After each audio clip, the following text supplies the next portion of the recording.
तनुकरण। तनुकरण एक विलयन की सांद्रता या गाढ़ेपन को कम करने की प्रक्रिया है। जब एक विलायक में विलेय की अधिक मात्रा घुली रहती है तो उस विलयन को सांद्र विलयन कहा जाता है।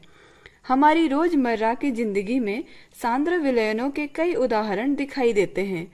उदाहरण के लिए बाजार से खरीदा गया साबुन का घोल साबुन का गाढ़ा विलयन है जिसे कि हम पतला करने के बाद धोने के लिए इस्तेमाल करते हैं।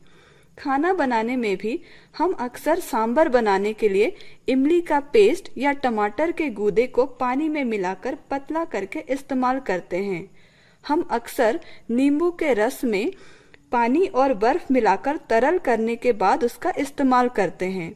गुलाब जामुन में इस्तेमाल की जाने वाली चाशनी एक सांद्र विलयन है। मिठाई की दुकानों में अक्सर चाशनी को पानी से पतला करने के बाद उसे रसगुल्ला में प्रयोग करते हैं। रसायन विज्ञान में हमें अक्सर इस्तेमाल किए जा रहे अभिकर्मकों की मात्रा को नियंत्रित करने के लिए विशेष सांद्रण के विलयनों की आवश्यकता होती है। विशेष सांद्रता प्राप्त करने का एक तरीका है कि विलेय की एक निर्धारित मात्रा को विलायक की एक निर्धारित मात्रा में घोला जाए।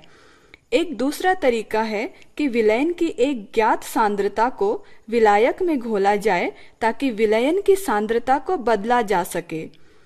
इस प्रयोग में हम बाद वाले तरीके के साथ प्रयोग करेंगे।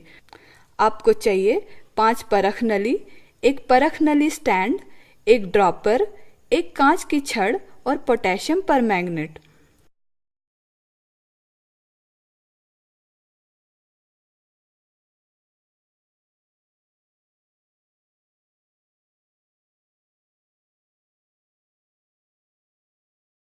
पांच परख नलियां लें और उन्हें एक पंक्ति में रख दें।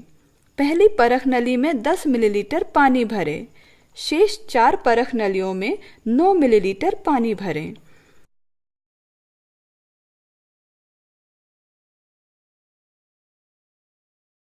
पहली परख नली में पोटेशियम परमैंगनेट को 3 से 4 क्रिस्टल डालें और कांच की छड़ से तब तक हिलाते रहें जब तक कि वह पूरी तरह से घुल न जाए।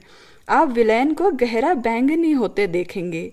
अब पहली परख नली से 1 मिलीलीटर विलयन लें और दूसरी परख नली में मिला दें। दूसरी परख नली से 1 मिलीलीटर विलयन लें और उसे तीसरी परख नली में मिला दें। तीसरी परख नली से 1 मिलीलीटर विलयन लें और उसे चौथी परख नली में मिला दें। चौथी परख नली से 1 मिलीलीटर विलयन लें और उसे 5वीं परख नली में मिला दें। यदि हम मान लेते हैं कि परख नली 1 में विलयन की सांद्रता C है तो परख नली 2 में याद करें कि हमने C सांद्रता के 1 मिलीलीटर विलयन को 9 मिलीलीटर पानी में मिलाया था। अतः परख नली 2 में विलयन की सांद्रता है 0.1 C।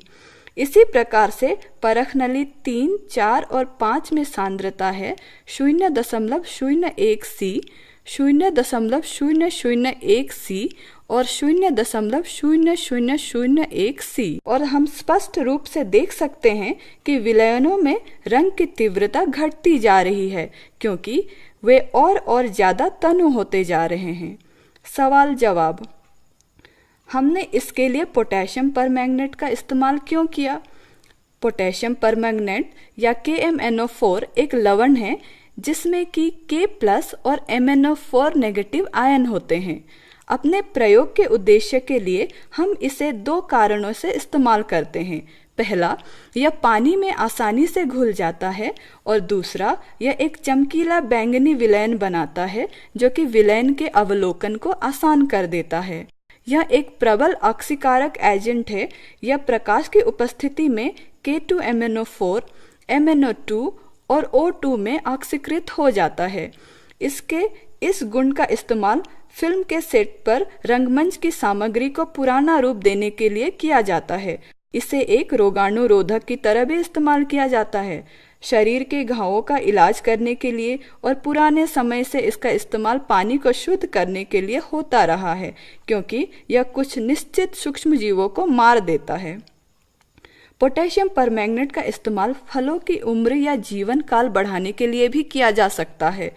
तो क्या मैं गाढ़े घोल को पानी में मिलाने के बजाय गाढ़े घोल में और अधिक पानी मिलाकर भी अपने विलयन को तनु या पतला कर सकता हूँ? हाँ, आप कर सकते हैं, लेकिन इसका एक कारण है कि हम क्यों हमेशा गाढ़े घोल को पानी में मिलाकर पतला करते हैं, ना कि पानी को गाढ़े घोल में मिलाकर। ऐसा इसलिए है क्योंकि रसायन विज्ञान में अक्सर जिस घोल को पतला करना होता है वो हाइड्रोक्लोरिक अम्ल या सल्फ्यूरिक अम्ल की तरह अम्ल होता है।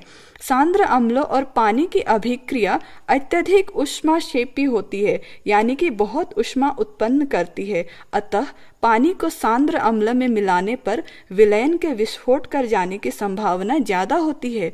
अम्ल को पानी में मिलाकर इस खतरे से बचा जा सकता है। इसलिए हमने पानी को गाढ़े घोल में मिलाने की बजाय हमेशा गाढ़े घोल को पानी में मिलाने का चलन विकसित किया है।